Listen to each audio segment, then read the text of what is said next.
का कन्यादान करते हैं, भाग्यशाली हैं वो लोग। आज इस राष्ट्र का बड़ा दुर्भाग्य है, कन्याओं को गर्भ में ही मारा जाता है। क्षमा करिए, आज हमारे देश में लाखों लाखों भ्रूण हत्याएं हो रही हैं, जीव हत्याएं हो रही हैं। आज नारी ही नारी जाति की सबसे बड़े शत्रु बनी बैठी है। मेरी बहनों, बुरा मत मानिए। अल्ट्रासाउंड मशीन के द्वारा चेकअप करवाएंगे, पता लगवाएंगे कि लड़का है या लड़की। यदि गलती से बेटी हो गई तो जन्म से पहले ही उसको मार देंगे। क्या उस बेटी ने कोई इतना बड़ा अपराध किया है? क्या इतना बड़ा महापाप किया है जिस बेटी को जन्म लेने का भी अधिकार नहीं है? दोनों हाथ जोड़ के प्रार्थना करता हूं, इन कथाओं का यही संदेश होता है। क्षमा करिए, आज कथाओं को हमने केवल मनोरंजन बना लिया है। महाराज जी आए हैं, बड़े चुटकुले सुनाएंगे, बड़ी हंसी मजाक करेंगे, बस बड़े सुंदर महाराज जी थे साहब। इन कथाओं का उद्देश्य है कि हमारे जीवन में बदलाव आए, हमारे जीवन में परिवर्तन आए। तो संकल्प लेकर के जाना इस कथा मंडप से, महादेव के चरणों से, कि आज के बाद भ्रूण हत्याएं नहीं होने देंगे। ये महापाप है। लोगों को जागरूक करेंगे। लोग आज अल्प ज्ञान, लोग तो कहते हैं साहब हम बहुत पढ़े लिखे हो गए हैं, आजकल का समाज बड़ा शिक्षित हो गया है। अरे धिक्कार है ऐसे शिक्षित होने के लिए। ऐसे शिक्षित समाज से कई गुना अच्छा तो हमारे पुराने लोग होते थे। मेरी कई यहाँ दाई बैठी है, मेरे कई दादा बैठे हैं, जो पुराने बड़े बुजुर्ग, जो कितने भले ही बहुत ज़्यादा पढ़े लिखे नहीं थे, मेरे दादा मेरी दाई बहुत ज़्यादा पढ़े लिखे नहीं थे उस जमाने में, लेकिन उनका विवेक देखिए, उनकी बुद्धि देखिए, उनका ज्ञान देखिए, क्या होता था, अद्भुत। लेकिन आजकल हम लोग जितने पढ़े लिखे लोग हैं उतने ही हम लोग गर्त में जा रहे हैं।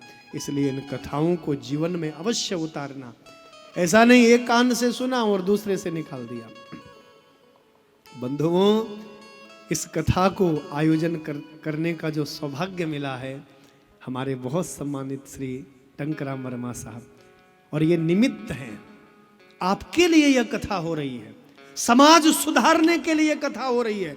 आपके जीवन में कुछ न कुछ बदलाव आए, आपके जीवन में कुछ न कुछ परिवर्तन आए, उसके लिए ये कथाएं हो रही हैं। ये जो कथाएं हो रही हैं इसलिए हो रही है, ये आपके कल्याण की यह कथा है।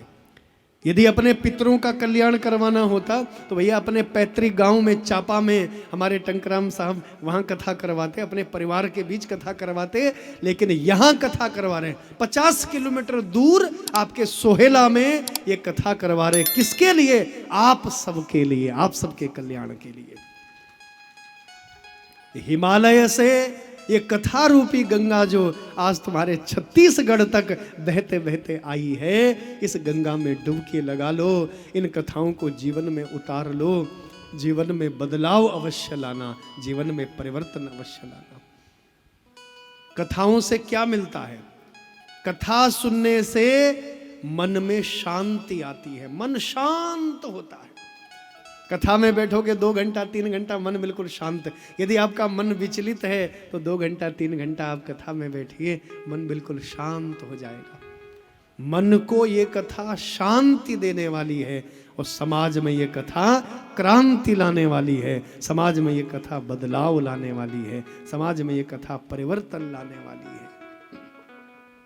और क्रांति का अर्थ होता है बदलाव, क्रांति का अर्थ होता है परिवर्तन।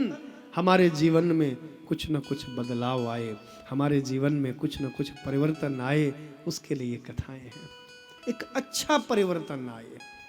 समाज में जो भ्रूण हत्या है वो अभिशाप है। इस भ्रूण हत्या को बंद होना चाहिए।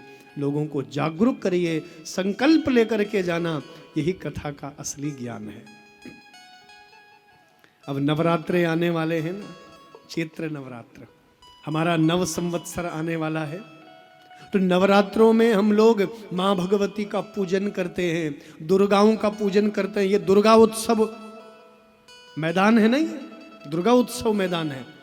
इस दुर्गा उत्सव मैदान में दुर्गाओं की पूजा होती है, नव दुर्गाओं को मनाया जाता है। प्रथमम शैलपुत्री चा, द्वितीयम ब्रह्मचारिणी, तृतीयम चंद्रघंटेति, कुष्मांडेति चतुर्थकम, पंचमम स्कंधमातेति, षष्ठम कात्यायनीति च, सप्तमम कालरात्रि च, महागौरेति चाष्टमम, नवमम सिद्धिदात्री च, नवदुर्गा प्रकीर्तिता। ये नवदुर्गाएं हैं। ये जो हमारा मैदान है दुर्गा उत्सव मैदान, दुर्गाओं की पूजा होती है यहाँ, माँ भगवती की पूजा होती है, नवरात्रों का व्रत होता है, दशहरा यहाँ मनाया जाता है, रामनवमी यहाँ मनाई जाती है। और वही बेटियाँ, वही जगदम्बा जब बेटी के रूप में गर्भ में आती है तो हम उसको मार देते हैं। बताओ, एक तरफ दुर्गाओं का पूजन करते हैं और दूसरी तरफ उन कन्याओं को, उन बेटियों को हम मारते हैं। ऐसे पापियों को नरकों में भी जगह नहीं मिलती है। इसलिए दोनों हाथ जोड़ के कहता हूं, जीवन में कभी भी भ्रूण हत्या मत होने दीजिए। भ्रूण हत्या बंद होनी चाहिए। ये अभिशाप है। संकल्प लेकर के जाना यहां से। प्रजापति दक्ष ने 60 कन्याओं को जन्म दिया और कन्याओं का कन्यादान किया। वाह वाह वाह। अभागे हैं वो लोग, भाग्यहीन हैं वो लोग जो गर्भ में ही अपने कन्याओं को मार देते हैं, बेटियों को मार देते हैं।